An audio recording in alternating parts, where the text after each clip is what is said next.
रात का घना अंधेरा था। हल्की हल्की बारिश हो रही थी और ठंडी हवा पेड़ों के बीच सरसराहट पैदा कर रही थी। शहर के बाहरी इलाके में एक पुरानी सुनसान हवेली थी, जिसे लोग शापित हवेली कहते थे। कहा जाता था कि जो भी उस हवेली में गया कभी लौटकर नहीं आया। अर्जुन, एक जिज्ञासु पत्रकार, इन अफवाहों की सच्चाई जानना चाहता था। वह अपने दोस्त रोहित के साथ कैमरा और टॉर्च लेकर हवेली की ओर बढ़ा। हवेली के अंदर कदम रखते ही दरवाजे के पीछे से एक भयानक आवाज आई, जैसे किसी ने जोर से सांस ली हो। रोहित कांप उठा, लेकिन अर्जुन ने उसे शांत रहने को कहा। हवेली के अंदर हर चीज पर धूल जमी हुई थी। फर्श पर टूटे फूटे फर्नीचर पड़े थे।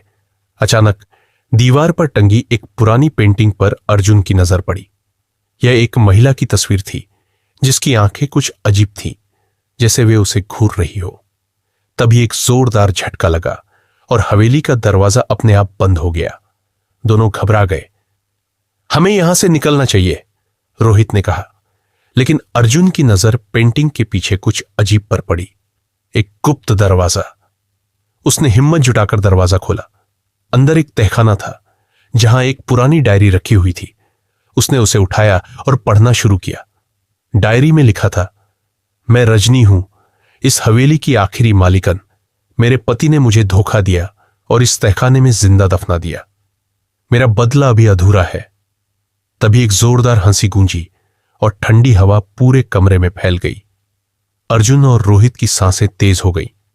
पेंटिंग में बनी आंखें चमकने लगी और अचानक उनकी पीठ के पीछे किसी के कदमों की आहट सुनाई दी। वे चिल्लाते हुए भागे, लेकिन दरवाजा अब भी बंद था। तभी दीवार पर लटकी पेंटिंग अपने आप गिर गई और उसके पीछे एक और गुप्त रास्ता दिखाई दिया। बिना समय गंवाए वे उस रास्ते से भाग निकले। बाहर आकर देखा तो सूरज उग चुका था, लेकिन हवेली अब भी खामोश और रहस्यमयी थी। अर्जुन ने डायरी संभाल ली, लेकिन वह अब भी सोच रहा था, क्या सच में रजनी की आत्मा अब भी बदला लेने के लिए हवेली में भटक रही थी, या यह सब एक डरावना संयोग था